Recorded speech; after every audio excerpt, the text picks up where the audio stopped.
അരുവിക്കരയിൽ കുടിവെള്ളം കിട്ടാതിരുന്നിട്ടും അതിന്റെ പേരിൽ 10,000-കണക്കിന് രൂപ ബില്ലടയ്ക്കേണ്ട ഗതികേടിലാണ് അരുവിക്കര ഡാമിനോട് ചേർന്ന ഗ്രാമത്തിലെ ജനങ്ങൾ.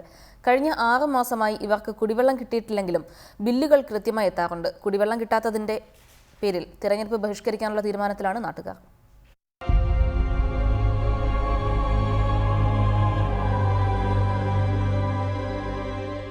കുളിക്കാനും കുടിക്കാനൊക്കെ മഴ പെയ്യുമ്പോൾ മഴവെള്ളം എടുക്കും.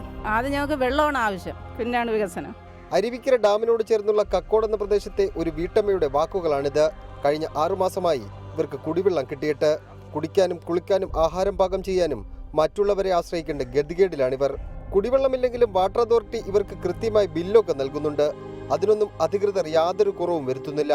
2-3-4 മാസം വെള്ളമില്ലായിരുന്നിട്ട് ബില്ല് വന്നത് 34,794 രൂപയാണ്. ഈ ബില്ലിന്റെ കാലാവധിയിലൊന്നും വെള്ളം ഉണ്ടായിരുന്നില്ല. 100ഓളം കുടുംബങ്ങളാണ് ഈ പ്രദേശത്ത് താമസിക്കുന്നത്.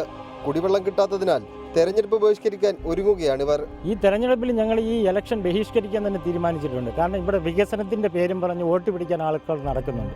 ഈ കുടിവെള്ളം പോലും കിട്ടാത്ത ഒരു ഏരിയയിൽ എന്താണ് വികസനം? കുടിവെള്ളം കിട്ടുന്നില്ലെന്ന ഇവരുടെ പരാതി നിരന്തരം കേൾക്കുന്നത് കൊണ്ടാകാം ഉദ്യോഗസ്ഥരും ഇപ്പോൾ ഇവരുടെ ദുരിതത്തിന് ചെവി കൊടുക്കാറില്ല.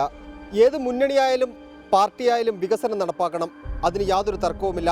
പക്ഷേ ആദ്യം ജനങ്ങൾക്ക് കുടിക്കാനുള്ള വെള്ളം നൽകണം, എന്നിട്ട് വേണം വികസനം. ഇല്ലെങ്കിൽ ജനങ്ങൾ പ്രതികരിക്കുമെന്ന് ഓർമ്മപ്പെടുത്തിക്കൊണ്ട് അരുവിക്കരയിൽ നിന്നും ക്യാമറമാൻ അരുൺ ബാലോടിനൊപ്പം സൈഫ് സൈനുലാബ്ദീൻ, റിപ്പോർട്ടർ.